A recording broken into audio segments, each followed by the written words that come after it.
From the Shack podcast is sponsored by Thermapen. You ever struggle to get perfectly juicy barbecue meat? Thermapen is the game-changing thermometer you need. With its unrivaled speed and accuracy, sleek waterproof design, and intuitive backlit display, Thermapen ensures you get every cook spot on. Myself and Dec highly recommend Thermapen as it's the only food thermometer that we use at home. Head over to thermapen.co.uk and you can save yourself 20% with the code SHACK20. So what are you waiting for? Get over and grab your Thermapen now. Welcome to episode 11 of From the Shack. Joining me as usual is my mate Declan, and we are also joined by Ryan Green, aka Grilling Gear, aka Barbecue Up North, aka Eat Cook Foodie. Correct. Any more in the back? No, definitely not. No more coming. That's it. That's your Any more secret accounts we have? We don't know. No. BBW Queens. Not that you want to talk about barbecue there anyway. So as usual, we're going to stick to the usual segments. We're going to talk about what myself and Dec and Ryan have been cooking. We're going to go over any news that we've come across in the barbecue community here in the UK. And we've got a little announcement of our own, which is given away now because it would have been at the beginning of the Just ruined it. Just ruined it for myself. But yeah, we'll talk about that anyway. And that's it really. So I think we'll just dive straight in. I think so. Yeah. Yeah. I mean, I can smell. Yeah. So we've got smell the food. We've got a hot pie in front of us. Desperate down pie with a beef stew thing. It just looks a bit weak, mate. I'm just not. Have you done a pie because I'm from Wigan? No, I've completely forgot. You would have gone on a barn if that was the Sorry, mate. There's no barms here. Like, no, we're not doing double carbs. No pie butties here, mate. Honestly, it smells immense. Be honest, right? The Giroir sauce doesn't actually look bad on the plate now. No, it looks good. No, can thicken that up in the edit. It's been thickened up a little bit. Go for it. I mean, I'm not going to lie. I'm a little bit disappointed because I thought that was my plate, and you're going to get one another two. Okay. Go for it. Right, I'm gonna time mass. Yeah. So what's in it? You've not told us what's in it. So basically, we did beef cheeks. Mm-hmm. Yeah. We smoked them. So we smoked the beef cheeks. What do you think? Is it beefy enough for you? Good, mate. You think? Yeah, that's good. Can I get on the phone? It is really good. What do you think of the potatoes? It tastes. I know what I'm going to mean by saying this. Other people are not. It tastes like a grown-up pie. Yeah, there's a flavour that I can't really identify what flavours. It's nice. It's good. You can taste the smoke. Mm. So yeah, we on the barbecue, Really good. just salt, pepper and garlic on the beef cheeks. Yeah. I think I might use the Firefly Black Magic rub. Mm-hmm. Straight on the barbecue, cooked for about 3 hours. So I think it was 120, 130, I think it might have been. Yeah. 275, I think it was 130. So yeah, I cooked on the barbecue until it got to 75 degrees, which took, say, a couple of hours, 2.5, 3 hours. And they were roughly around 1 kilo, the beef cheeks. And then braised them in a sauce. I mean, it was a sauce that it was made out of, like, shallots, beef stock, red wine vinegar. I thought it was going to be too vinegary. I said to you, I can't believe the amount of vinegar. One of the things I was going to say when I say it tastes like a grown-up pie, you can taste that coming through, but that's what in a good way. I was worried that it was going to be too much because it was like something like 150 ml of vinegar. And I'm thinking, no, it's good. Serious vinegar. That. It's got that because it's sharp, and I think you need it with. Well, it's the beef. Cheeks. Yeah, it's to cut through the fat. Yeah. So yeah, then braised it. So again, the braise was about 3 or 4 hours. So it's probably about 7 hours in total. And while you're braising it, then, like obviously internally, I then cooked caramelized onions, cooked them right down. And then when they finish cooking, you put in a load of butter, some garlic, and some thyme, and then you don't cook that. You just let it sort of. Yeah. You then cook the potatoes. So you cut them into like 3 mil sort of rounds, and then all you do is you bring it up to temperature. But by the time it's been brought up to the boil, it's cooked. Right. So just literally it's about 6 minutes. By the time the water's come up to the boil, it's cooked. And then basically when it's done, we just layer it. So you layer it. You have the caramelized onion on the bottom. You then layer it again with some potatoes, beef cheeks on top, which you've shredded, and beef cheeks on top, and then shredded and put back into the sauce that you've made. And then you do another layer of caramelised onions, another layer of potatoes, and then it's a final layer of your beef cheeks, and then obviously your I can't stop eating it. pastry. What do you think? It's that good? I wish there was a full plate. And So, yeah. Mate, it's really good. Was the potatoes in sliced raw? You didn't parboil them or anything? Parboiled for that's what I'm saying, about 6 minutes. Yeah. Yeah, so just brought to the boil Yeah. and finished in the sauce. Into With the that, pie. The potatoes aren't hard. Mm. They probably just add a little bit of bite to it. It was nice. That's what they're trying to achieve. And then, again, I didn't do my own pastry. I just got shot, but blind the pastry Tim was he done the layering, one on top, and then I did a mixture of egg yolks with milk, Mm. and that's what give you like the nice colour on top. Yeah, the sheen. Actually made a really nice colour on top. I was Yeah. surprised how Yeah, good that was. And then I made this beef sauce again. Because the beef sauce is with a lot of red wine, brandy, red wine, and then poured it all on top. I also did carrots with it, which gets a bit of a faff, like. But I mean, you were sort of like, you had to vac pack them in with maple syrup and butter and star anise, and then boiled it in the vac pack, or if you had a sous vide, which I don't have, for again like roughly like an hour. So obviously you're getting all the flavour into it. And then you reduce down that sort of, you take the carrots out, you reduce that down to it so it's sticking, and then you put the carrots back in. So a really good flavour, you know, like, I don't know how they do it, but the way that again, this was a recipe, with it out of the Great British Menu book, and Tom Shepherd's recipe. Again, they just make stuff taste more like it what it is. Yeah. So like, it's like the most carrotiest carrot you've ever had in your life. Obviously, I know that's why what they want to do. That's what they're trying to do. So yeah, I did that with the sauce. I mean, again, the sauce. I thought the sauce was a bit thin, but it doesn't actually look that bad. It doesn't look that bad, really. I'd pay good money for that pie. Well, I've actually had it. I actually went and done an event where Tom Shepherd actually done his whole Great British Menu, and he did like that Banana Man thing where he makes bananas out of some mold, and it was amazing anyway, and that was on there. And the way that they do it is they do it with a side of steak. So you know, yeah. Do a side of steak, but they also do like chive emulsion, shiitake mushroom, ketchup. But I'll be honest, I mean, it was just getting. I just thought I'm not going any further than this. Like the pie with the sauce and the carrots was enough for me. And I thought, because again, it's a great book, it's a Great British Menu book, but it's really chefy. Yeah. And some of the stuff in there, it's like 2 days of cooking. And I don't get me wrong, I love cooking, but 2 days is probably where I'm going to draw the line. Yeah. You know, this took me, I'd say all day. It took all day. You sent me that picture of the cheeks going on. What was it, about 7:30 in the morning? 7:30 in the morning, yeah. And I don't think I had till 4 or 5. Well, to be honest, that's belting, mate. I think it's worth. And if you can't end up with that result by doing it quick, then it's worth doing it. Getting up at 7:30 and doing it. That's belting. Those are one of the best pies I've had. It's really nice, really good. Especially the beef cheeks, you can do a batch of them, freeze them. Yeah. Yeah, but I think I do that. Yeah. I think they do that. I mean, and you get quite a lot of meat in them beef cheeks, you know. Good. They were roughly about 1.1 kilo a piece, something like that, maybe a little bit more, which I thought was pretty good, to be fair. Yeah, one of my favourites, beef cheeks. Yeah. Do you know what? That's the first time I've ever done a beef cheek, I think. Is it? Yeah. I don't recall ever doing it. Not really, quite a mate. bit. Not really. I don't recall. There's a thing in there if you want it, but I don't recall ever doing beef cheeks, you know. I can't. Again, I cook loads of different stuff, and I don't remember ever cooking beef cheeks. I love it for tacos. Yeah. Love it. So I'm gonna do it more. Yeah. And when you braise it, put some tequila in that when you braise it. I had beef cheeks. I've had beef cheeks before, cooked them, and I've always thought, yeah, they're all right. And then I copied that Leroy and Lewis recipe where they were putting them on just on a folding slice. Yeah. And I don't know why, but when I did it that way and confit them, it blew my mind, and I started to do them more. And I was like, oh, really, why haven't I done these more? Think about it when you start back. I mean, open your eyes a little bit when you start tasting things and what you can do. You can really taste the flavour of thyme in that. Yeah. It's lovely, mate. That's a belting pie. I think that's a decent nod to the original. Yeah.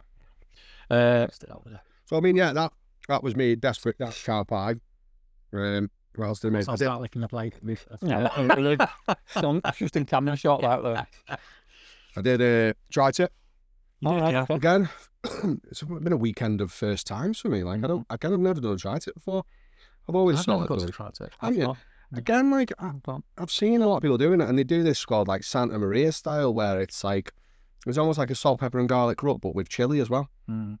So, I mean, yeah, it was good. I just did reverse sear again. I just reverse sear at most steaks. To be fair, anything of the size, it's perfect for barbecuing, isn't it? Yeah. You know, if you do it the other way, you struggle to get the temperature back down. If you're searing temps at like 300 degrees and then you're going to try and slow cook it to get it to whatever temp you want, you're just going to fail on a barbecue. I don't think you're going to do it, especially with a ceramic. You've got no chance. I think the only way you can do it is that when I cocked up with me brisket, when the ambient probe fell out, so the fan was just blowing air and it got super hot, and I thought, what's going on here?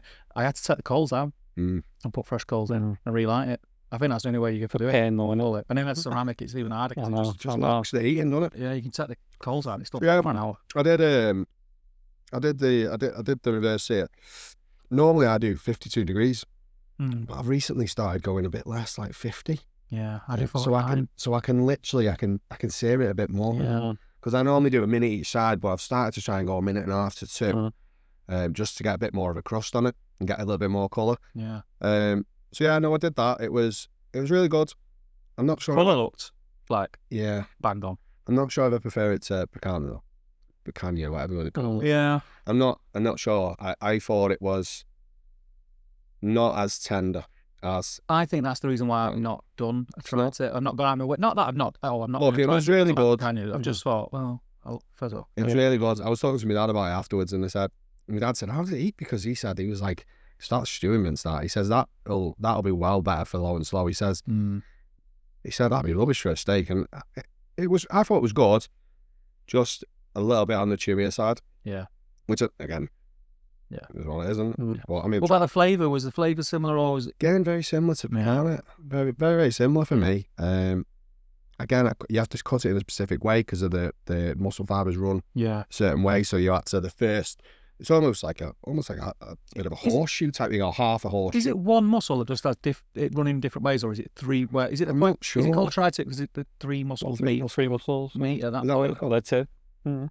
I always, because I didn't know, is it one muscle where it is just a bit of like an abnormal muscle with different running fibres in it, or is it three separate muscles? Well, because what it is like, if you look at it, it's like it's almost like a half horseshoe sort of thing. It bends round on itself. The first piece is the fibres run one way, and you slice it, and then you get to this half here, and then you cut that half bit off there, and then you slice it sort of long ways, rather than across it. Yeah, look, very, very good. I had it with cream spinach. I had cowboy butter again, not because I love cowboy butter, but I just had it in the fridge. Yeah, it looked really good. Triple cup chips. Yeah, again, love a few triple cup chips. Like probably. It's mad that you did. Well, I'll talk about it, but I had a triple cups. But yeah, no, really good. I went on holiday. I did a little trip down to Anglesey. Yeah. So I took that Pro Q flat dog. I was very, very close. To be honest, I was a bit silly, really. I was nearly close to burning all my food, and I did it twice. I put a little bit too much charcoal in my chimney starter. And then what I did was, on the first day, I literally just poured the whole thing across. So I basically had a full hot zone of grilling. And I literally put all the wings on top of the whole thing. And I put some in the bin and I come back and there's flames licking up. I was like, oh no, what we're going to do? I'm taking trying my eyes to take this off without burning myself, shoving all the coals to one side. And then I almost did like the opposite of the reverse sear. I almost seared them all off first, burnt them all first, and then literally sold them an hair dryer at the end. It looked really good, actually, to be fair, because they were really crispy. But they were really good. And again, though, I left them in holes. I'm not sure I like that, to be honest. I left them whole. Again, because when you're on holiday in a bit of a caravan. Yeah, it's easy chopping them up. Do you know what? I just couldn't be bothered. Like, I take the tips off, but I prefer a whole. I prefer it attached. No, I don't. I 100% prefer it as one flats, drums and flats, and the little scabby bit cut off. I always find when you leave them whole, it's a good tell how well they're cooked, because if it comes apart easy, it cooks really well. If you've got a bit of a I can't remember what rubber put on them. I can't remember what rubber put on them. Again, I did a few like sausages, burgers on there. Again, I was pretty close to cremating the burgers and doing the exact same thing. Barbecue, mate. Like, literally after I'd done the exact same thing, they're almost like the burgers were like, I was like, checking the internal temp. And the internal temp was like 50 degrees, and the outside was like cremating. And I was like, oh my God, what am I doing? Because I wasn't 100% feeling very well as well. So I was like, but again, that Pro Q flat dog, great. It's like a great bit of kit. It is like, and it just folds down to almost like a book. Yeah. It's literally, it's that thin. It's, it's an half inch thick when it folds down, and it just opens and folds itself. Well, I bought a mat to go underneath it to stop like the grass bend underneath. But again, I think I put too much coals in, because come the end of the mat was gone. 3 days, I took the mat up, didn't I? I took the mat up. Grass was blackened. I was like, so I just like ripped a bit of grass out. So it didn't look too I was going to say, bring a green spray can we this side? I'd specifically asked the person whose like caravan it was, and said, "Oh, you don't mind me barbecuing? I've got a mat. A mat that doesn't even work." So it would have been mega hot with a full chimney on it. Yeah, I think I probably went a bit too heavy on it. So next time, again, I've used this loads of times, right, and I've never ever had a problem. So I think it's just because I wasn't very well, like. Yeah, we've all been there, haven't we? Where we've had this idea, I'm going to barbecue, and then when it comes to it, like, you're not in the it was raining and everything, and I felt rough, and so I think it was probably a bit of user error, if I'm being honest. Again, because I've cooked in it 3 or 4 times, and I don't recall ever even burning anything. But again, maybe I'm just so used to working with the Kamado Joe and controlling the temps with that. I'm not as used to direct grilling as I thought. Was it edible? Yeah, it was edible. That's all that matters. It was fine. It was fine. just quite funny, like, to tell you all about it, like. And then all I did then is I just had a smash burger again. I love my bi-weekly smash burgers. Love them, mate. Can't beat them. That's it, really, mate. I've not had any. Well, what I did was, instead of, I normally like mine with red onion. So I just quickly pickle the red onion. Don't mess about. Literally, white wine vinegar, spoon of sugar, spoon of salt, mix it up. Yeah. I don't mess about dissolving it on the stove or any of that. In the jar. Straight in there, lob some onions in. By the time the burger's cooked, just take it out, and it just takes the edge off it anyway, and it makes it quite tangy. Yeah. I normally do that. However, I thought something different. So I did onions. I did actually cooked white onions this time. Right. So cooked white onions, double smasher, fake plastic cheese, and then my own burger sauce. Which again, I love making my own burger sauce. It's better than any shop I've ever had ever. Like, and it's just very simple. Few spoons of mayo, bit of mustard, bit of tomato ketchup, a little bit of hot sauce, pickle juice in.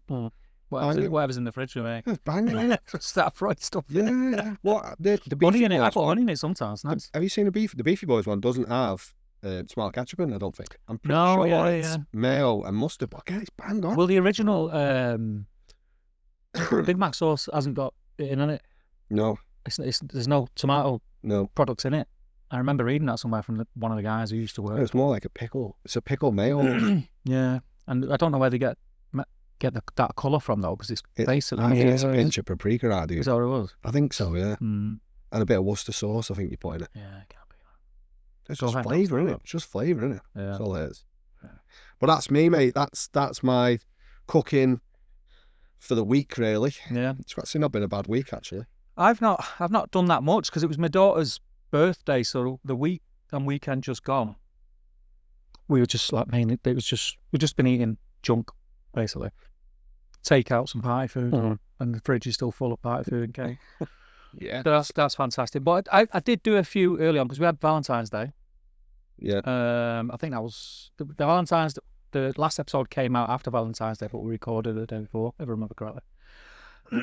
So I had some bistro rump steaks that came in that care package. So they're the round ones. The way Liam described it was, he said it was the heart of the rump. Right, okay. That's the way he described it to me. But they looked great, and I thought, well, that's Valentine's Day sorted. So, because I've seen, have you seen like Nat from Northern Grillers? She's moved to Australia. Yeah. She's doing a bit of like competition cooking. Yeah. And I've seen the way, like on some of the pictures, she's doing them circular rumps. Yeah. I don't know whether it's like an aesthetic thing, because it does look pretty cool. Like, yeah, it does. Like a compact little steak. Probably get an even cook and everything. Yeah, I mean, we've spoken about it before. I'm a ribeye guy, mainly. Yeah, when it comes to steaks. But they were in the care package. Thought I'd give them a go. They were really good. Texture-wise, similar to you tried it. bit chewier than ribeye, but it's there's hardly any fat in it, so it was really lean. Yeah. But the taste was phenomenal. Yeah, I was going to say you should get the taste was really, really good, and it was an enjoyable cook. I enjoyed cooking it. Like you think, oh, I gotta cook this, you know what I mean? It's like it was like that thick. Yeah. And but yeah, it turned out really well. Just typical butter, garlic, I think it was rosemary. I think threw some of that on it. Made that with some rainbow carrots and celeriac puree. And as you, that was last time we went to make with your rice. But yeah, went down. Tweezers were out, everyone. The tweezers were out. Sauce bottle. It was really good. A couple of blobs of sauce everywhere.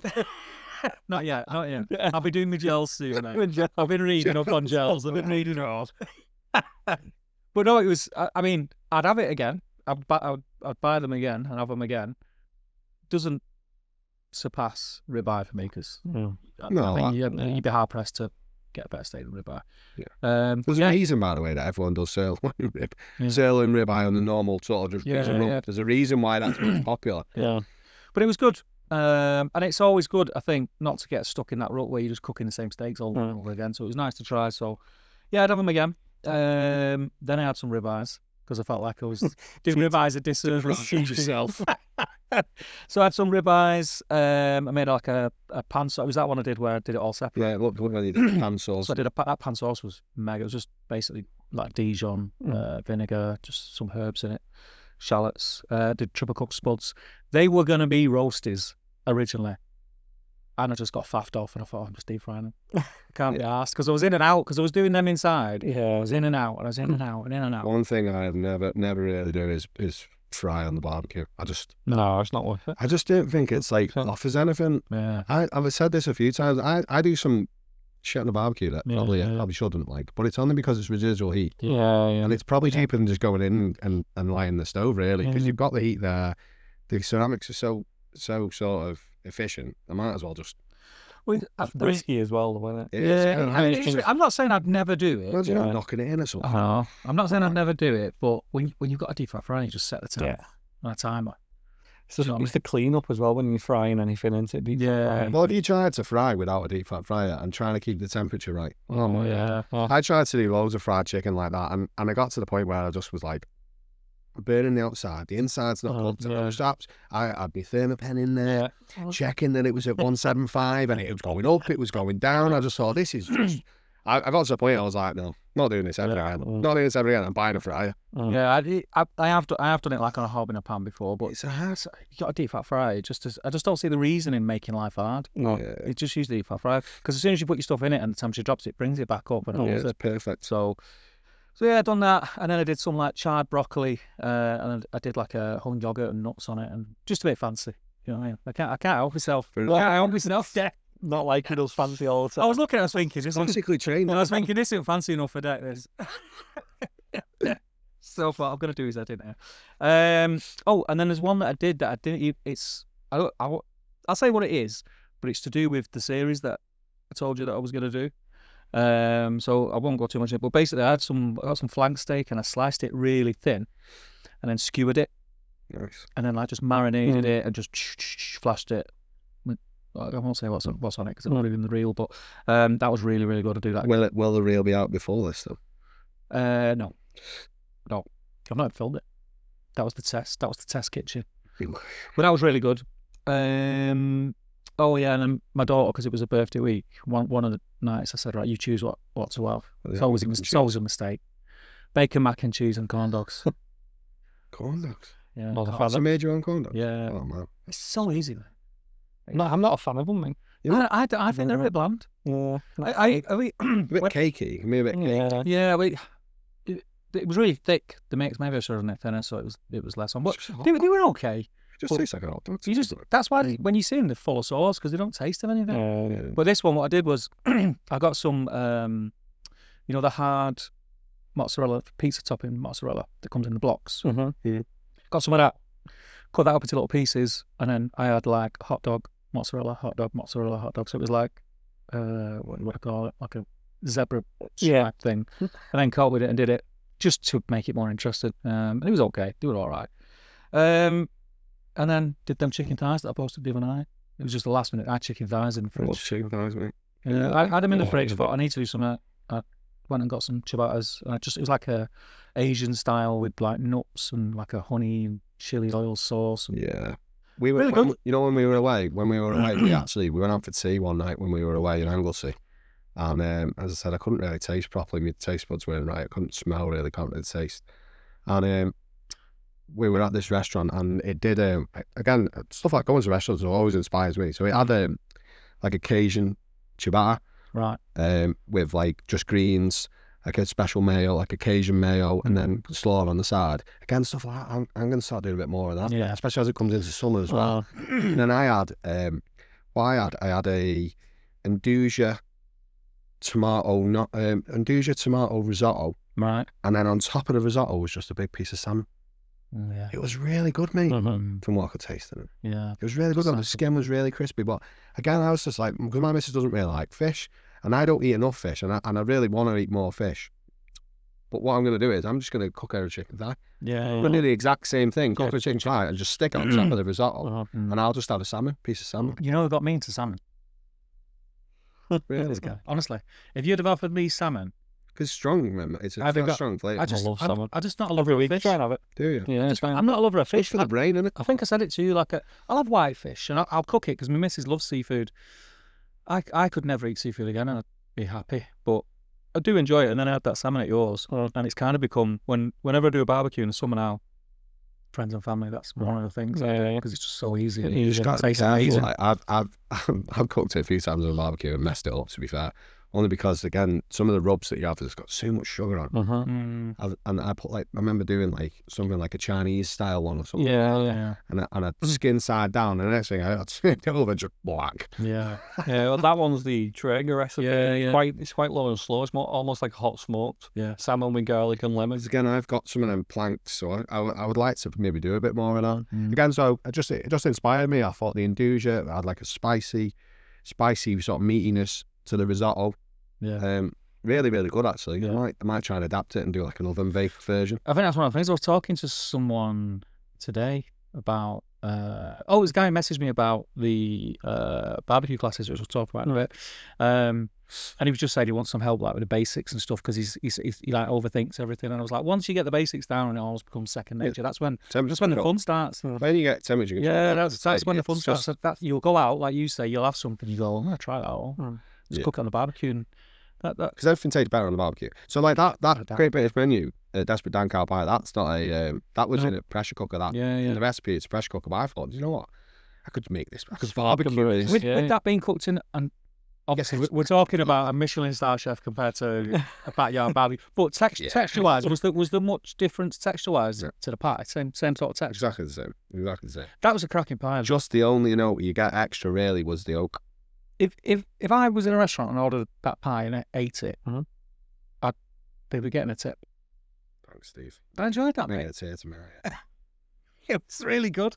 But yeah, The tip would be plating. Half of this tip. yeah, what it needed was a couple of gels, a bit of puree. That's what it's supposed to be, mate. But I just couldn't bring myself.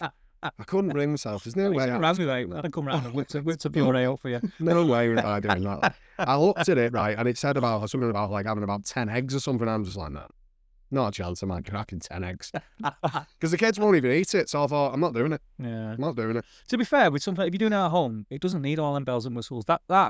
well, like you say, with some carrots Yeah, and the bit of jus, veg. belts. I did mash with it as well, actually.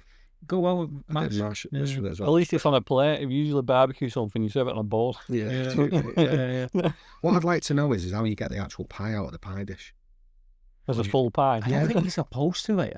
I don't know. I've seen I'd people say do then it. they cut it and then get the slice. Do you know what you could do? You could line your pie dish with greaseproof and then just leave it on so you can grab the grease. Well, what I actually did was I actually lined it with I rubbed it around with butter. Yeah. And then what I did is I floured it and tapped the flour around. Yeah. And then tapped the excess flour out. Yeah. And it wasn't difficult to actually get out, by the way. I thought it'd look better if it was just sat proud. Yeah, I know what you dish. mean. Yeah. That's what I thought. Try greaseproof next time. I might try and make that pie. It's whether you'd get it like down into the creases enough. Yeah, you would do. Yeah, you can push it down. You think? I'm gonna try making that pie. I think so. Yeah, I'm gonna have a go at that. That's. I've been Influenced. Influenced. I've been influenced by Cheshire Grill. What about you, mate? Have you had any cooking, mate. cooks and notes? Nothing this weekend. I was away with the kids, Mm. South West Wales. So Yeah, that's anywhere good. no, south of Aberystwyth, Okay. just so that sort of way. So yeah, Was it Narberth Beach or something? is it Carrington or something like that? It's quite nice around that. It that is coast. really nice. I found it really similar to Cornwall. Right, yeah. I just Yeah. like literally the whole place. I just thought, I felt like I was in Cornwall. Mm. It didn't feel any different. Without the weather. Saturday was nice. Just At the weekend was gone. yeah, no, Saturday no. was really nice. It was brilliant. I Yeah. think we come home on that day, and it were like we stopped in Llandudno for the day. Yeah. It was like almost t-shirt weather. It was Yeah, 13 yeah. degrees. It's deceiving though, isn't it? Like today, it was peeing down when I woke up this morning, and the sun come out. You looked out the window, you thought, oh, it's sunny out there. Yeah. And then you open the door, and you're like, Yeah. it's freezing. No, the most recent thing I cooked, I've been trying to look for rubs with no sugar in. Yeah. Just because I've been trying to do more direct cooking and more Yeah. hot and fast cooking. So I actually found a company called Great Northern Spice Co. Yeah, no, based yeah. in Cheshire. Let's be honest, Yeah, he yeah. actually asked Yeah. us to it. Yeah, you'll get a shout. gonna give You're going to get 2 shouts out. So I went to Sale Makers Market. All right, yeah. I love the makers, man. Yeah, They're look. really good, you know. So I went there, picked up some rubs, and then ended up it was cheap barbecue. So I just got some chicken thighs, natural yogurt, shawarma rub. Yeah, I've seen those lemon. curry ones as well. Yeah, it Those was curry curry ones. blends. Yeah, I've seen that. Like, So I just did that, grilled the chicken thighs on the barbecue, and I got some the curry man. Yeah, Seen him. yeah. Some of his Bombay potatoes, which like baseball. Yeah. Onion bars. Onion bars, baseball size. yeah. Bombay potatoes, mint yogurt, and just put that on a flatbread. Yeah, because I love them makers markets. Like Daddy Cool's always, that's where I've always like got Daddy Cool sauces from because he's always at the makers market. Yeah.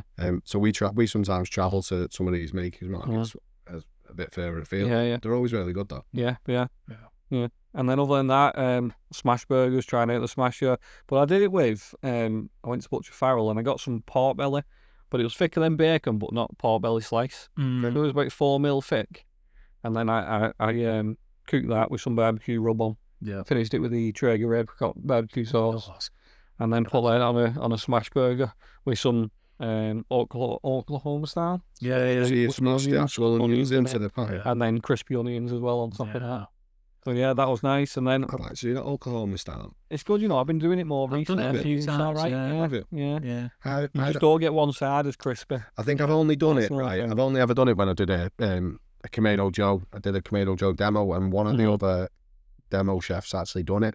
And he was like, "Oh, just put the onions in," and that's what we did. But I mean, I don't recall ever actually eating one myself. I mean, I've cooked it like that, but I haven't ever actually ate it myself. So it's probably one that I'd like to. Yeah, no, it's worth a try. Is it?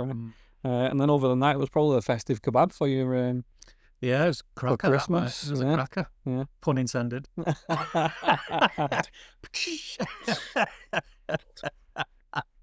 I forgot about those. They were really good, actually. Yeah, They were really good. yeah. Them potatoes. We even shocked ourselves on that last step. God, them potatoes. Have you seen these? They lasted. I was talking about them potatoes for They're weeks. so good. I can't believe how good they were. Like, I can't believe how good they were. The beef fat with the cranberry. Yeah, they were cracking. I keep seeing. By the way, they've still got them in my Aldi. Them sauces, Had they? and they're down to about they're less than £1 now. I think. You gotta get some. Get some. I've got some in the cupboard, but I don't even use them. So, There was another. There's another brand that does.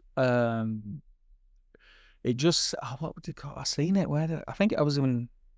It was either Asda or Waitrose, and I seen one, and I think they just called it cranberry ketchup, but it looks exactly the same colour because it had a little bit of transparency to it. It wasn't like opaque. because this is I honey. wonder if that's the same because that had a hot sauce in it, didn't it? What's supposed to be honey? It's almost like cranberry hot honey. Is that what it was? I've still got. I'm scared to open that bottle now. You got me because once you open it, you got to have it with it, isn't it? It didn't last long in my house. That first bottle didn't. To be No. fair, like, I mean, it didn't last long. Really Is that was that a collab between Aldi and was it the sauce shop? Yeah, All right, Sauce shop. yeah. Really good. we did a Brussels sprout one, but I've got that in the cupboard. And I haven't opened it and tried it. So I Yeah. need to try it. My Aldi just only had loads of the Brussels sprout one Right. left and all the crap. I don't know whether they just sold out or they just that my one just only got Brussels sprout. I just I kept, mean, I'll trigger. and I was going through all the bottles I know, but I mean, Altringham's a little bit more upmarket, isn't it? So feels like a more hot honey place, Altrincham. Still an Aldi, isn't it? Still Aldi. I don't know, mate. Winsford and Altrincham, a little bit different, like a little bit more upmarket. Altiers. Everyone probably loves hot honey there. I love hot honey. I put it on everything, you know. That's what I'm saying, Alti. Yeah, I put it on everything. I love it. But yeah, so that's what we've been cooking. I think a few things. Well, we may as well address our news first. Amazingly, Thermapen like what we're doing. Yeah, which was a shock to us. yeah, we're just talking barbecue, we are. Yeah.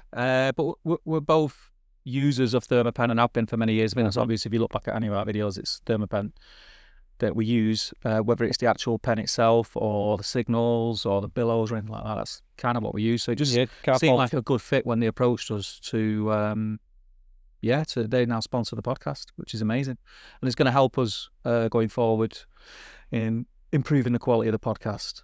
So that's really, really good. And there may or may not be the odd giveaway coming up.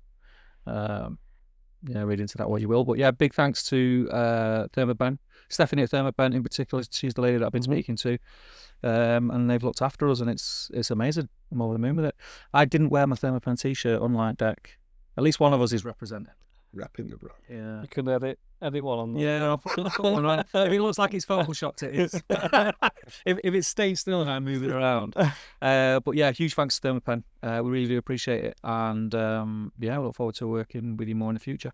If any other brands out there want to get in touch and want to speak to us about possibly doing something, give us a shout. We've got big plans for the podcast, and the sooner we can make them become things that are actually here and not things that we've got to put in our piggy bank, and the better.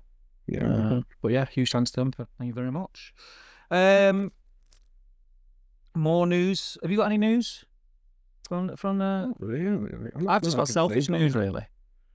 Yeah, I mean, not really. I mean, I can't even think I've got what plans I've got to even cook over the next couple of weeks. I'm so busy over the next few weeks. Yeah. I'm going out for tea on Friday. Where are you going?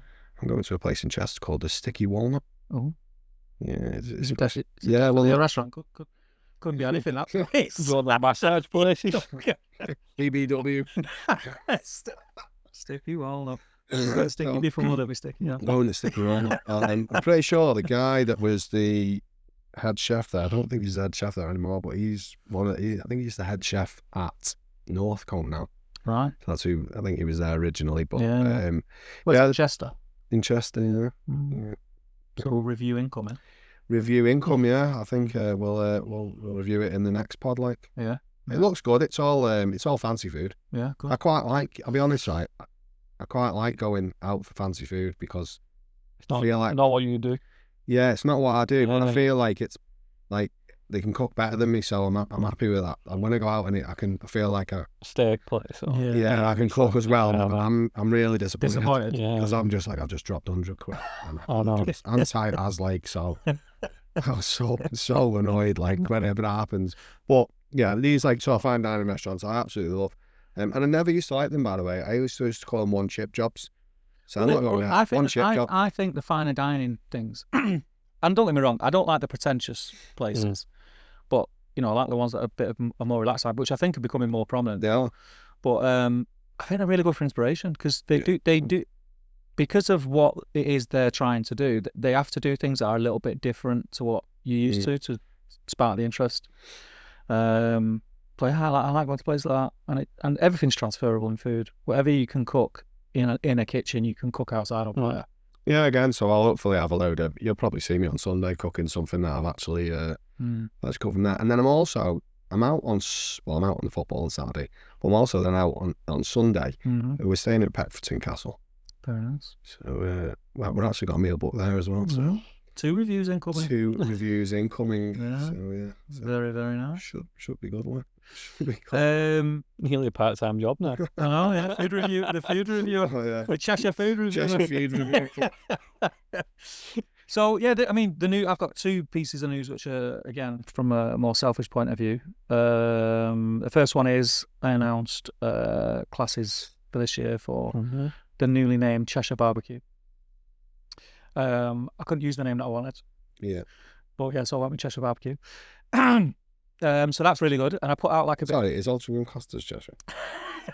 I put out a bit of a teaser post with a register interest Google form, which I got the idea from you, but then I had to work out how to do a Google form, which was very difficult for someone like me. But I did it, and it worked, and I was pretty taken aback by the response, really. So that's exciting. I'm going to be announcing the dates very soon. I was just waiting on a piece of news, which I've now got. So I'll be able to get some dates in the calendar, so keep your ears peeled for that. So if you're interested in coming along, it's not just going to be a class of barbecue, it is going to be a laugh. Just hanging out and talking barbecue and having a few drinks and eating some cracking barbecue food, maybe learning a thing or two en route. So there's that. And then also I actually signed for, I think I mentioned it last time that I'd been asked. Feel like you're signing for a football team. Yeah, they've Signed. They've signed me. Look with his agent. I did sign the big one. I should have taken pictures of that. You should have took a picture for the ground. I can't believe I missed out on that opportunity. We can recreate it if you want, mate. But no, Millington Hall Farm, who do experience days, they do like I think it's called the Wild something experience day. And basically you go, you see a butchery demo, you get involved, you make your own sausages.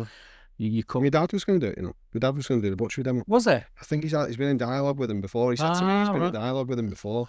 Because I think they want someone as a bit of because they've got someone, but I think they want someone. Well, that was why, because I think the normal person that was doing it, they couldn't do it, so they actually they asked him to do it, but I think he said to me that he was busy that weekend away, so he never ended up doing it. Because they mentioned it to me, and I thought your dad straight away. I said, "Oh yeah, I might know someone who'd be interested." Yeah, I will just say. I said, "I don't know if he'd do it like all the time, but if you needed someone." Yeah, no, I think he's up for it. Like, I think he'd be up for that. He'd be good at. That'd be a good luck because I could speak with your dad and we could sort some out. Yeah, getting ahead of myself. But basically, yeah, I've signed to be their sort of pitmaster for the day, so I'll be cooking a load of food and talking to the guests at different points of the day and getting them involved in.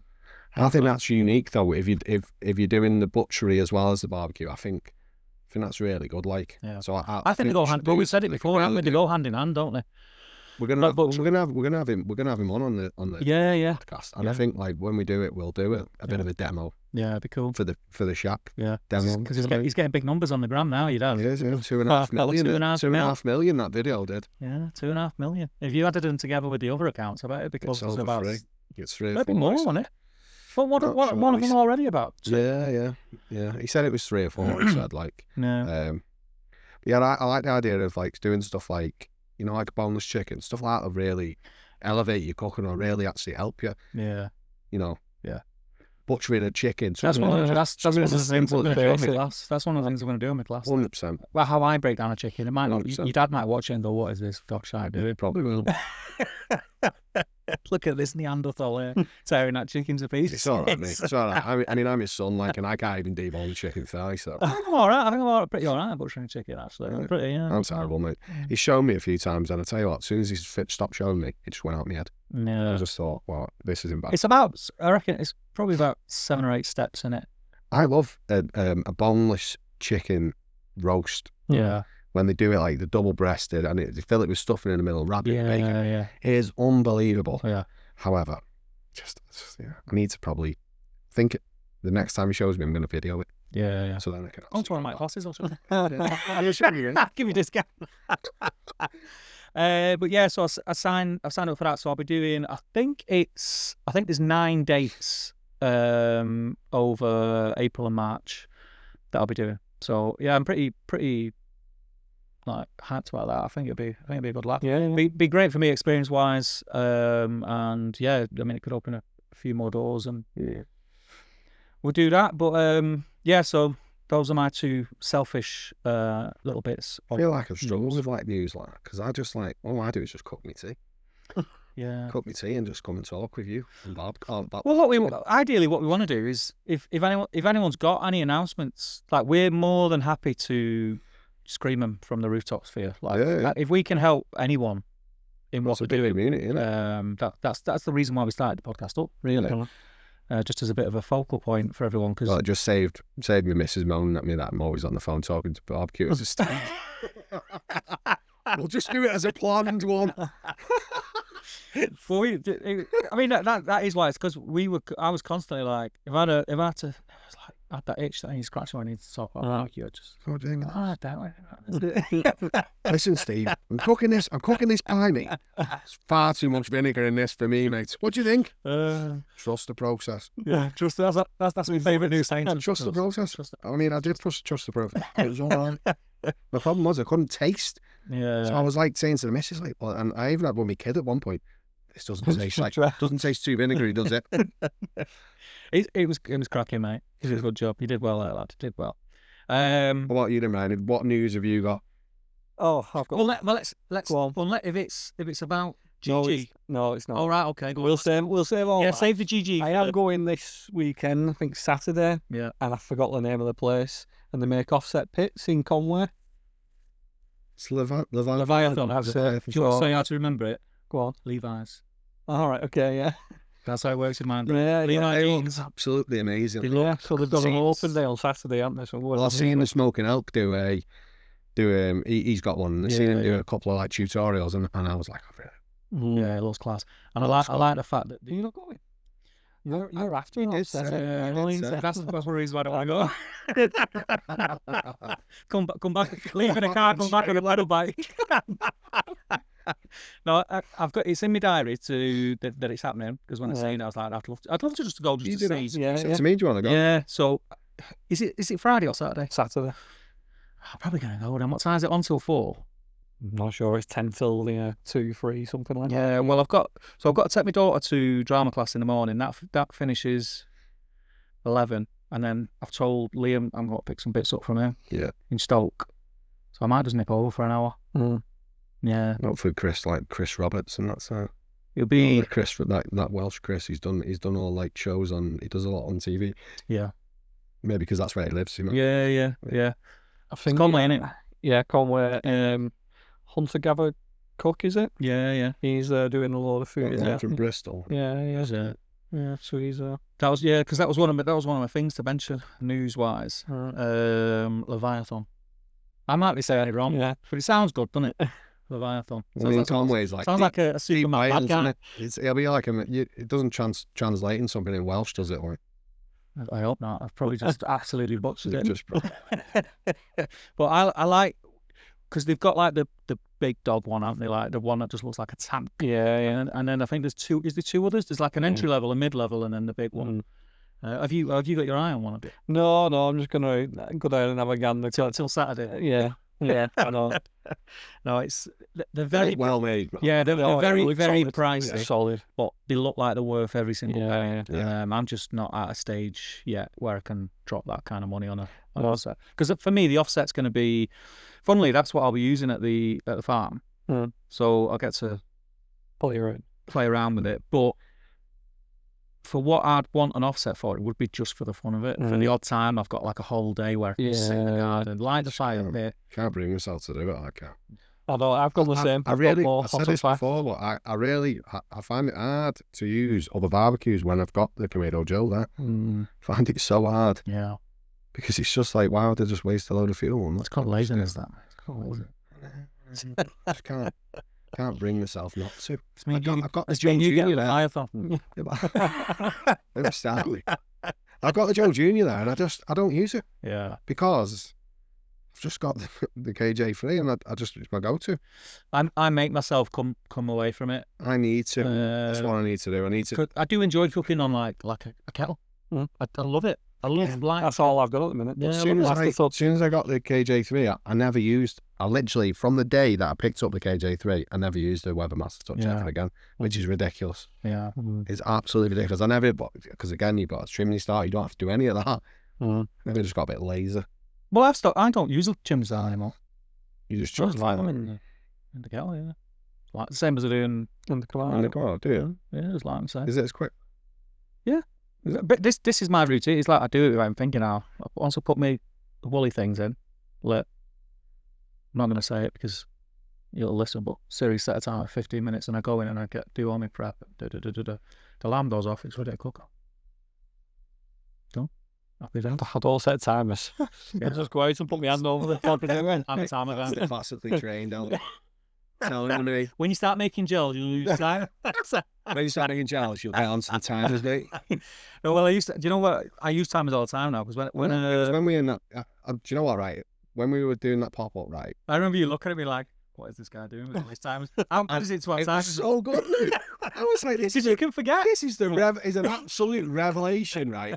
But it's just such a simple idea. Yeah. It was absolutely banging. Yeah. You put the chips in 2 minutes. Yeah. Especially when you don't even have to do it on your phone though, either. But we had these little, the white Amazon little white. You get 4 or 5. Yeah. We had one there for the chips, and we had one there for the fried chicken. 5 minutes for the fried chicken, or 6 minutes for the fried chicken, 2 minutes for the chips. Right. And we did 2 blanches of the chips.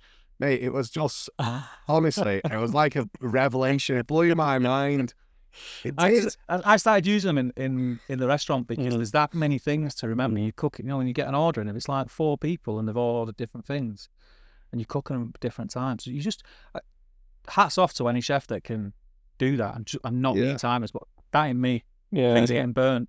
Well, I just thought it was a great idea. I walked in and thought, what's going on? Look at this guy with 2 thermopans and all his timers. Timers everywhere. Like. Why am I even mates with this guy?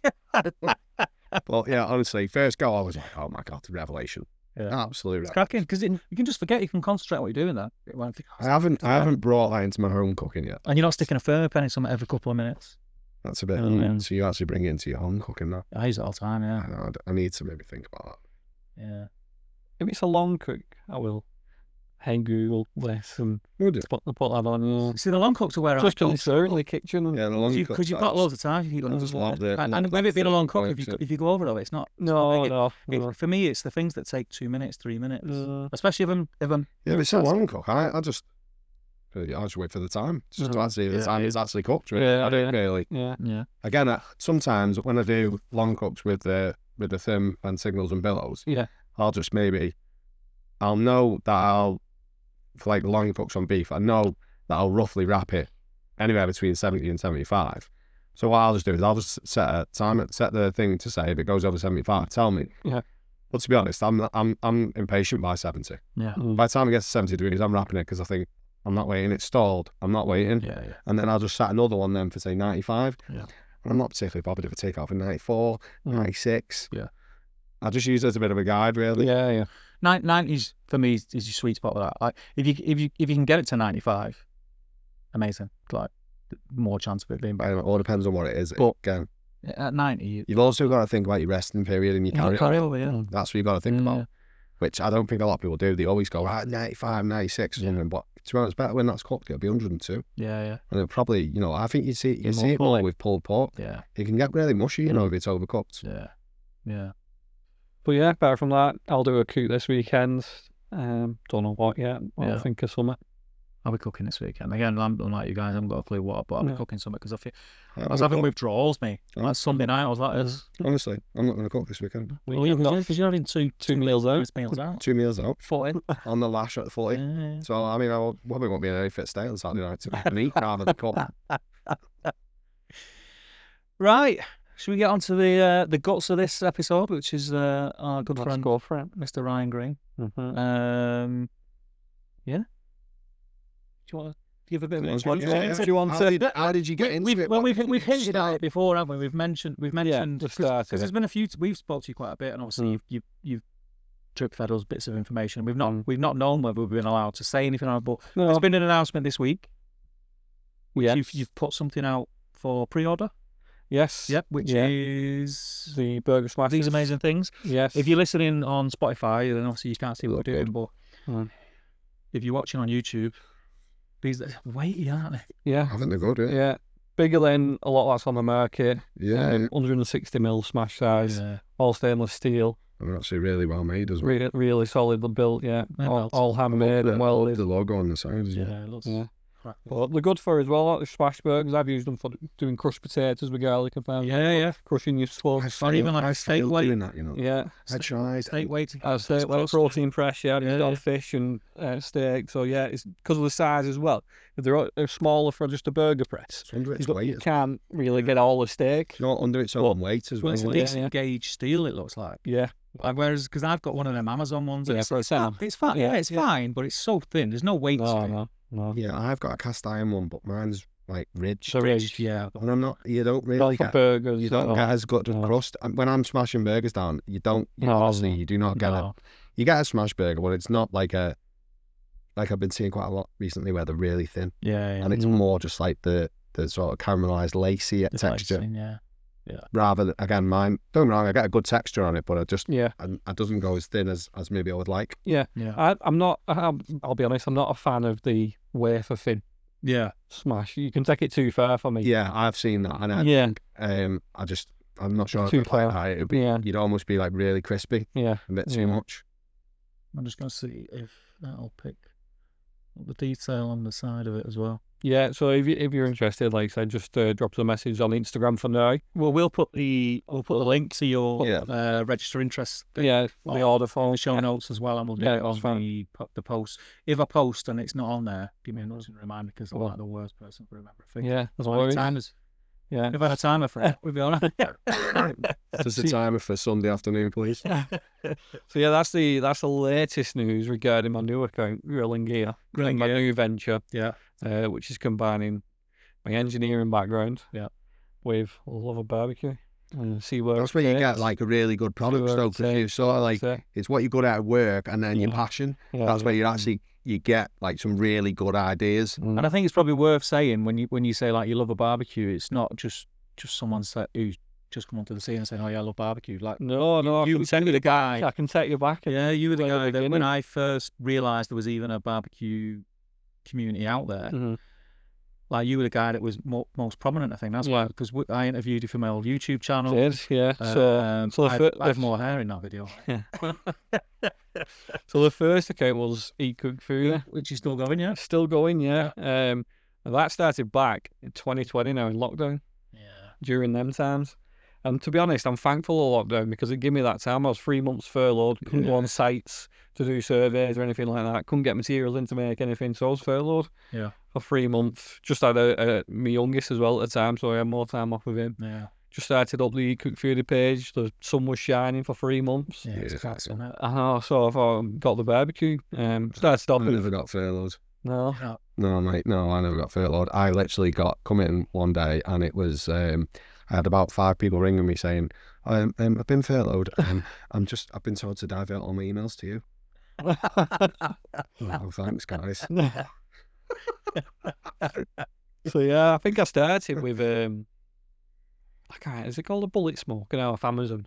One of like the free rip-off of zones, the Smoky Mountain. Smoky Mountain. Yeah. So I got one of them first, and it was all right. I did a dozen cooked on it, and I was like, and then I was watching. It was Alton's at the time. Right. Jay at Alton's. He was all at the time. So I ended up getting a master touch off him, and I've still got that master touch now.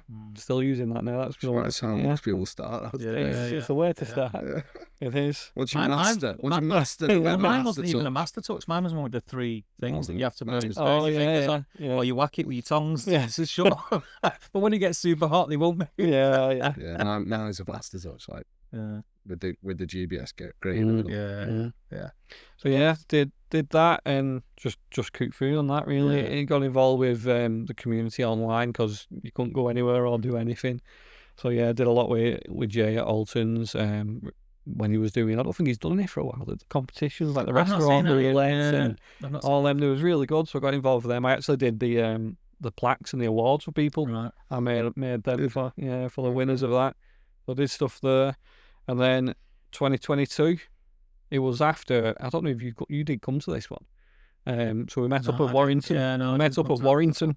Yeah. Warrington Market, end of 2021, I think it was, and that's when we was talking, saying, "Why is there no festivals up here? There's no scene up here. That was my Why is first- everything down south?" I'd probably say that was my first introduction to the barbecue community. Yeah, Really, I don't think Yeah. it was you that invited me actually. yeah. I just invited anyone I knew who was based around is your north. Yeah, it's my fault. Wasn't you? It's It's my not fault. this Yeah.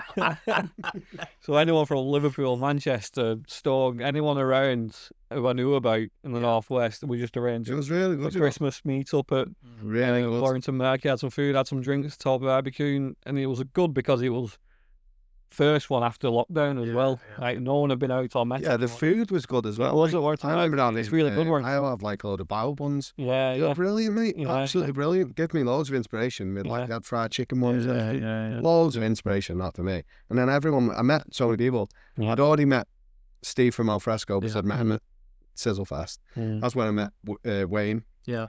So big Wayne, I met him there, and then there was just loads of people there. I don't know if that was the first one though. I think that was the second one we did it. You think? Yeah, because after that is when I think I started Barbecue Up North then in 2022. I've been there. 2022 I started Barbecue Up North. So we went to the first one. Oh, Because the second one was like, there was Wayne, there was the guys from Spanglish Asado, Yes, Nick and Alfresco Chapel, Yeah. Steve, with I think his missus come, Yeah. Wayne, there was Mama Bells, lad from Runcorn. Mm-hmm. He doesn't really do anything at the moment. No, But he did loads at the time. No, there's a few. I don't know if Chris was there from Bebob's as well. Bebob's Barbecue. He's Cheshire way. He ended up with a Good Rub. He started the Good Rub rubs. He was there as well, I think, at one point. So then I started Barbecue Up North off the back of the first one of that to grow the community in the northwest and the north. Who did Alfresco and did Steve from Alfresco the first one? No, so I don't think. I was going to say who went the first one because I just remember going to that one where there was a load of us. You're asking me now, and that was like 3 years ago. And if I've not wrote it down, I will not remember that. After that was the community cook-up, which I Correct. didn't go to, which I was Yeah. but I didn't. Because I think the first time I met Steve, it was probably we did a butchery, not a butchery, a cook-up outside of Butcher Farrell's shop in 2022. I think I come onto the scene just after that had happened. I think. Yeah, I think it was barbecuing. Yeah, but I was more cooking in general. Yeah. When I met you, done that interview, I was because my first Instagram account got hacked. And I couldn't get back in. Instagram couldn't get back in, and it was doing better. But I think everyone's was then because it was locked down. Yeah. And then I restarted. And So the first cut we did was with Smoke Face Griller outside of Johnny's shop. And I remember it March and it was snowing. Right. And we had the gazebos up, the barbecue's going. And I was like, oh my gosh, typical northern barbecue. But no, it ended up well. It was good. And then from that, I went and did cooks everywhere. But I got people from the community to help out. Yeah. So I had Taste with Tom from Warrington. Yeah, so we come out. Yeah. So he did. We actually did a young traders market at Warrington Market. Right. And one best street food vendor there on the day. So we did that with him. I've done it with Cross Kitchen. He's Wigan based. Yeah. So he's come and helped me out on a cook. So just doing stuff again with the community and promoting stuff. So you probably got me involved in the community basically. Yeah. So that's what Barbecue North was all about, just promoting people, promoting suppliers. And then off the back of that, I did the community cook-up, which is the number one question I'm asked all the time. When is it happening? And it is going to happen again. Yeah. Not this year, but maybe next year. Yeah. I'm planning next year. Yeah. Don't know how many people it'll be. I think it'll be super popular. I do. This is everyone still talks about it. I know. This is my dilemma. Because you have to get toilets and everything. It's like a festival. I know, it's like a festival, and that's not what it is. There's no money made in it. There's no nothing. It's just all meeting up, all cooking food, but it's a lot of organising. Yeah. There's a lot of gear to bring. So basically, you're not allowed to come unless you send you a picture of a chemical toilet. Yeah. or your caravan. Yeah. So you basically what it was is we provided everything, all the meat, all the equipment, and you just rocked up on the day, cooked some food, had some drinks, and had a good time. And then you buggered off and we tied it up and took it all away again. That's great. But it's a lot of work and it's a lot to sort out and organise. So it is going to happen again. Yeah. Just don't. Steve will bring his new offset. I know, yeah. My Leviathan. That's going to be sleeping in as well after it. So Barbecue North grew from there, and then sort of it was beginning of 2020. No, it wasn't. End of 2023, 2024. Where I took a break. Yeah. For about a year probably. So beginning of 2024, I started back up doing Cooks on Eat Cook Food. Barbecue North has never got going. I've shared some bits when people have been trying to promote stuff. So I've shared some bits on that. Some news on that. His Barbecue Up North page will be more active. Yeah. And will be being run by John's Barbecue, former John Wilson. Yeah. So he was one of the nicest guys in. Yeah, Not he the is. barbecue. He is. Absolutely. And he helped me a lot in the first one, doing stuff. We tried. And I just like the stuff that he cooks as well. Yeah, he does some really Like, stuff. he does, like I was talking to him because he does a lot of curries and stuff on the barbecue. He does a lot of lamb as well. And he said, like, he doesn't do it because he's like great on the barbecue. It's purely because he said, like, I spoke to him, like, he said, yeah, Mrs. was going mad that it was getting turmeric stains on the ceiling. Yeah. Isn't his missus a veg? I'm sure she is. Because I remember speaking to him. I'm sure his missus is a veggie, and like that's why he, like, because it's the same way he gets. He said, like, he cooks all the curries and everything outside. Said no smell. Yeah. It's a good idea. It's a good idea. It's a good idea. It's a better excuse than I have, really. Yeah. Just residual charcoal, residual heat. So John's going to be doing that. He's going to be posting on the tag Barbecue Up North. In Adam's a collaborator. He'll get. I used to have to reshare everyone's and create a post, but now you can just collaborate with them. So he'll repost all your stuff, all your cooks, any news you've got, update you of anything that's happening and going on in the north. So that's going to be starting back up. So should we try and start off? So anyone who listens, the 3 people that we get that listen to our show, should we start getting people to tag Barbecue Up North? Yeah, definitely. Instagram? Definitely tag it. Let's get it going again. It's I mean, it sounds like it's a community thing, not a It is. thing, No. It's definitely. He'll just post everyone's cooked on there, and we'll see what happens, see what goes from there. Yeah. It'll be exclusive on this because it's not out there yet. John's recorded a video, but we're going to put that live the same time this goes live. Or 10 o'clock. Cool. Yeah, awesome. 10 o'clock. This goes live at 9. We'll do this at 10. So get your ears peeled if you listen to this live. Yeah. Yeah. And then go and check out Barbecue. Yeah. We'll have to do some more stuff together. Definitely. Because both pretty much on the same. Yeah, we're not doing this. No. I feel like all I do is just cook me tea. Yeah. I just think Danny Mason needs someone to talk to. So. Yeah, that's it. Get that pub. Get that pub barbecue night done. Yeah. Barbecue club in the pub. Yeah. One night a month is a great idea. It is a really good idea. It's such a good idea. Barbecue. It's a really good idea, but I don't want to promote it because it makes me sound like a geek. I mean, I got through that, mate. I had to get through that when I started hanging out with the barbecue community. I really struggled. So, like, I can't bring this up. We call it community, but it's just everyone who loves barbecue. Honestly, I really struggle. I was just like, I can't message this person. I feel. Yeah. How did we get out? Did I just invite you to? Oh, you messaged me. Didn't I just say, "You want to help me with a pop-up"? Slid into me DMs. Standard. Is this really the BBW account? I really like BBW Queens. No, I think you just asked me to help with a pop-up. Well, do you want to do a pop-up or something? Yeah. I'm not sure. Chatting. It was through the WhatsApp group, so I won it first. I followed you anyway on Instagram. That's the weird thing with me, because I'm like, my memory's terrible. So when you get chatting to people and you know them either by the real name or their Instagram handle, and if you know them by the real name and then they contact you via Instagram, you're like, who is this? Well, do you know what I like? Vice versa. Say both in WhatsApp. So you're Steve at I Can Cook, isn't it? I can, you can cook. That's the old thing. Yeah, that's what mine is. It's a mouthful, that is. Yeah. I can, you can cook. So that's what I saved in my You thoughts. can, I can, she can. What is it? I was thinking this was a bad name. This is a bad name.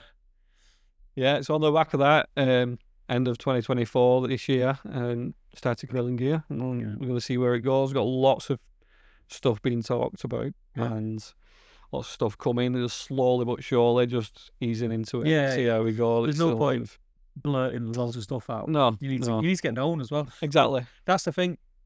These are cracking. These are probably that I've held one of the best quality ones. Yeah.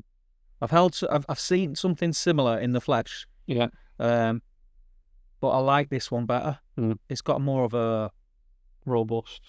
Yeah, and it's more modern looking. The one I seems like, it had like sort of big knuckles on it. Yeah. Like something that someone had put together in the garage. Yeah. As a looks a bit naff. That's not for me. That's it looks melting. That it's class. So get behind it. I've check out the Instagram. I've been posting bits of the designs I'm doing, so they're released. The chimney starters. Should we get that? Again, it's an absolute beast, isn't it? Yeah, made for last, as everything will be. So it's gonna last, isn't it? Yeah. You need a cow pie to lift that bad boy up. Definitely. It's a good job we have that cow pie, innit? It's cracking that. So yeah, so they'll be coming. I don't know, end of March maybe, April time, something like that. Yeah. And I'm currently just in the process of. I like the logo on the side. It's That's really good. good, done it. Yeah. That's. Go on. I mean, you've not said anything to me, but you might already have this in mind, but that screams out to me. I've already said. See a plate and a grill I on already top. said. Plate on top, the Yeah. size. First That's thing cool. I said to him, like, That's coming. first thing when we had 12 Festival, you know, because you were like, Yeah, I waited for him. we waited for him. But while we were waiting for Steve, seen this, and first thing I said was, "Oh, you got to get a grate on." Yeah, something." because it's literally just the bit you've got on the bottom, Perfect. with a lip on it, Yeah. and a handle. Great. That's having a little bit grill on the top, and then you could do steaks and Don't you have to like the barbecue? Yeah. Just do it in that. It's a good idea, isn't it? No, it's- like I said, quick, easy cooks for one person, two person. You could grill a steak on there. So yeah, so that's coming with some bits and pieces. Now playing around with the actual fire grill mini. So that'll be the first one that comes out. So that's, I say it's mini, it's still a decent size. It's still not far. Is it like got like the fire bricks on? Fire bricks at the bottom, two grills, And you can obviously you can change your levels. change the heights, and then on the sides there will be attachment holders. So you can have the side or cross. You can have rotisserie. Yeah, it's great.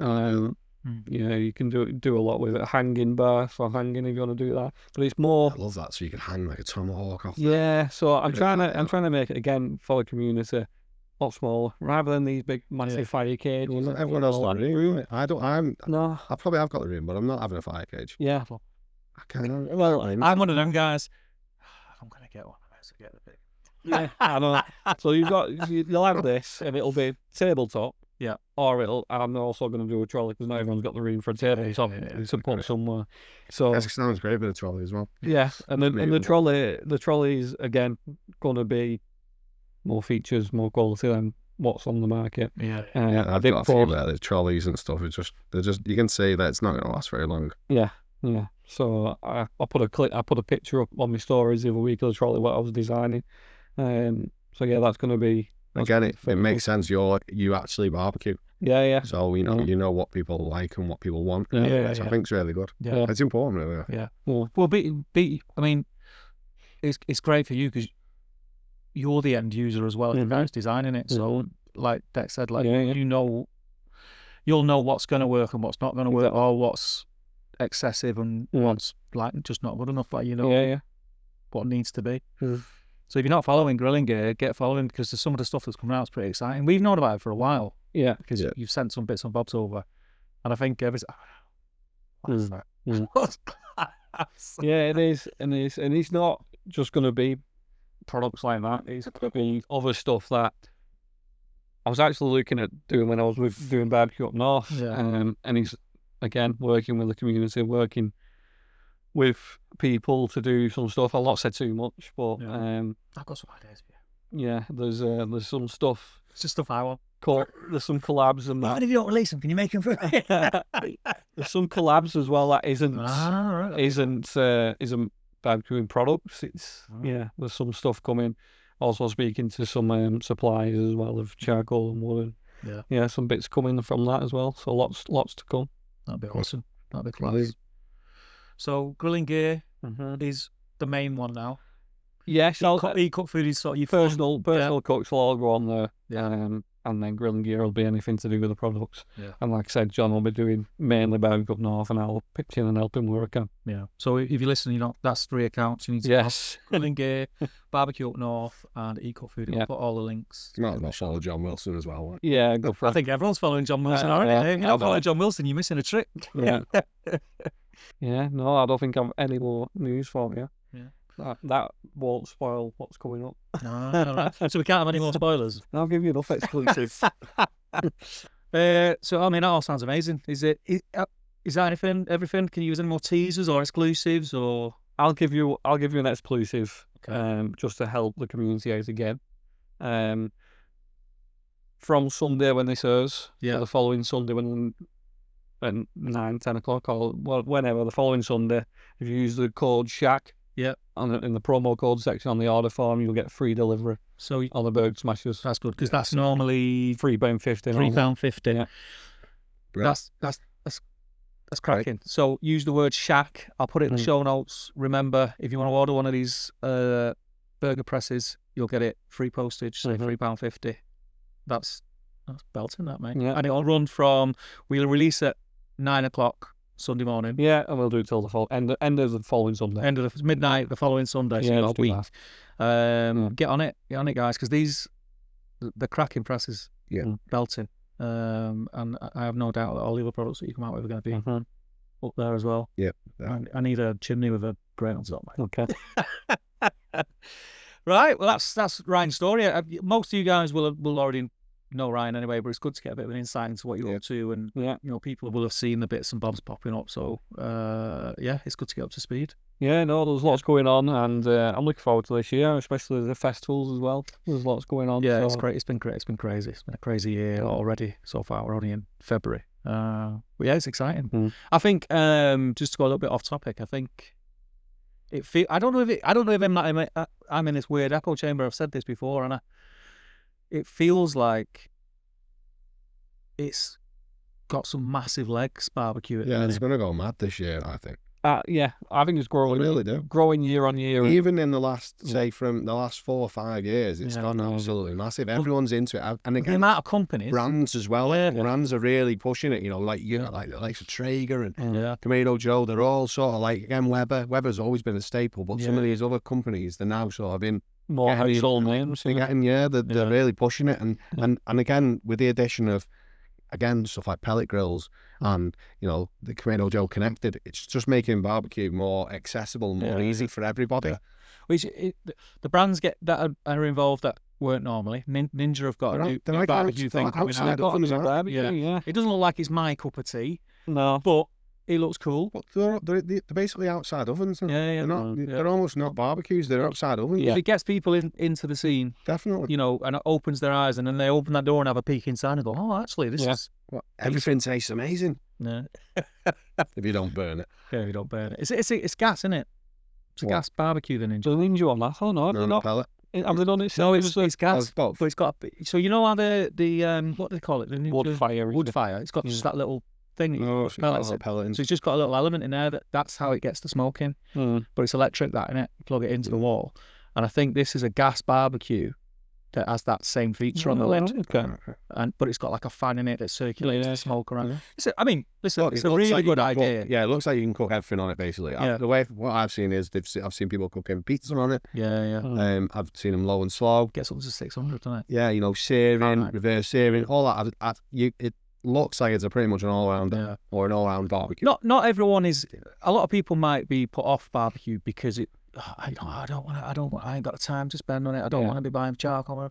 This eliminates all that, and it's for the people who want to be in the garden cooking for the family, but don't have to jump in. Which it's not why I like barbecue, or I think I know you two like barbecue. But if it gets people involved, like I say, then I'm all for it. Yeah, I'm all for people getting excited and cooking. Yeah, because I think that's an entry level. Yeah, I think once you get that, even though it's an all singing, all dancing, and does everything, I think once you do that and you get into barbecue and you start looking at barbecue videos and you start following barbecue accounts, you get don't you? You get the entry level, and then you go for the medium, and then you go for the high, or you just go in at the after.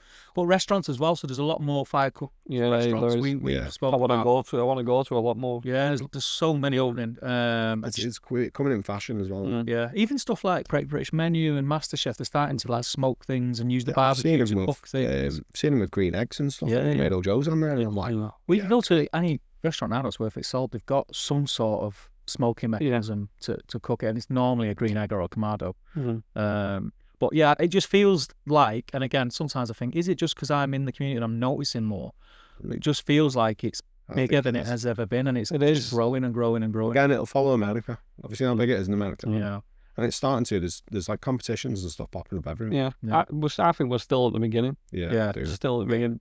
I reckon probably because I look at it, but I think you guys, similar from conversations I had, is we look at when lockdown happened, that seemed like a bit of a nucleus for it. But in reality, I think even though it felt like it helped it, I think it might have stalled it. And I think now we're coming out of that end. I think, and I say stalled it because brands and companies were getting involved then because they didn't have any money to spend on doing it. Whereas now the economy's picking up, worldwide, not in our country, but worldwide. And I think brands are getting involved and noticing, outdoor kitchen companies are popping up everywhere. Yeah, well, Garden room companies are popping up everywhere. yeah. And it's all tied in to that, just being outside. So yeah, it's great for well-being anyway. I love it. I'll just love it. Go outside. Get outside, barbecuing. I have to listen to the kids. It's daft things with me. Like I walked in the garage the other night and I took a delivery of charcoal from Club Outtake the other day. It's all in the garage. Just that smell. Just of even like the charcoal and just like, oh yeah. This is it. Yeah, I always do it. I like the barbecue, even if I'm just doing chicken thighs, pull a churro, and just sit there while the grilling out there. You can't beat it. You can't beat it. And like I said, the community is probably one of the most welcoming communities that I've ever been a part of. I was a bit apprehensive at first, but then I think I met you, got chatting to John Wilson a few times, and met Steve at Alfresco. Obviously met Deck, and then me and Deck just decided to run with it and do all sorts of stuff. Oh yeah, like I'm just like, yeah, all right then, mate. Nice idea. All right, yeah, go on, man. So you're an enabler. What you shouldn't be saying is, no, Steve, calm down. Whatever, mate. Get back in your box. Do you want to do this? Yeah, go on then, yeah. I'm waiting for the reverse invite where Steve's going to cook for me. I think it's coming, mate. It's coming. It's coming. It's coming. It is coming. I always said that I would. Well, I've cooked for you now. When you come back on the scene, I was like, right, okay, now I've got to make an excuse now to cook something. So there will be something. Could have cooked today. You could have done today, couldn't you? No, but you said you were having the desert apple pie. I was like, hey, I'm not rude on that. I'll put some of that pie. But no, I that was amazing that day. I think, and I'm not just saying it, I reckon that day going to your house and you cooking all that food, Starting this. is probably. Can only apologise. I'm not saying it's the reason. Sorry, guys. It definitely helped. That was all. I come away from your house thinking, and I said to my missus, that's all right feed. I thought I was going to get a burger and a sausage or something. I had salmon. She was like, what? I said, yeah, I've had salmon. The best salmon I've ever tasted. You cooked all sorts. So I've got to return that favour. Definitely. Yeah, you can hold me to that. I don't know what we're going to do yet, but we'll definitely do something. I think it needs to be a reverse video of that one. Yeah. I'll come and interview you and QQ. I've got a good idea. I've got a cracking idea. We could What, do we it. all come to the shack? We could do The actual shack. Yeah, we could do it. We're on the Shack Live. Yeah. When you release. No, so pressure's back And on. we'll. Put it back. I never give without taking, Ryan. I never give without taking. No, but I'll supply all. I'll get all the food, and me and Deck will cook for you. So I'm opening him in again. I'm not bothered. Don't bother me. Like whatever. The grills, the flames are lit constantly at the shack. There's always a flame burn. Oh, definitely, I'll return the favour, 100%. Yeah, But we'll do it. We'll try and get a few people involved. I know Liam would be up for it. Well, I just remind everyone around my house. Yeah. I ain't got a shot. I've not got a shot, mate. We can't. Oh, this is after this. You'll listen to this. You invited him fucking around our house. He's like, well, mate, with Steve. Got our location for the next community cook up, and Yeah. He's got a lovely shot. It's big enough to be fair. TV screen on, you know what I mean? Yeah. Yeah, we did say we were going to do a live. We won't invite everyone. Won't invite everyone. I'll just go out for the day. No, we'll do something. We'll do something. Definitely. Not necessarily at Dex. Just winding them up. But if you're offering that, we'll do something because I do owe you that big time. But yeah, so that's Ryan from Grilling Gear. Get following Thanks and for having me. watching him, and we're not finished yet, right? Oh, I've got a way to go yet. We've got announcements. So we've got shout outs and stuff. Yep. I was a bit late with it, so I do apologise. But I've got two shout. Thank you to everyone who's been tagged, because we're getting tagged loads and resharing on the stories, which we'll keep doing, by the way. If you're tagging us, we'll reshare.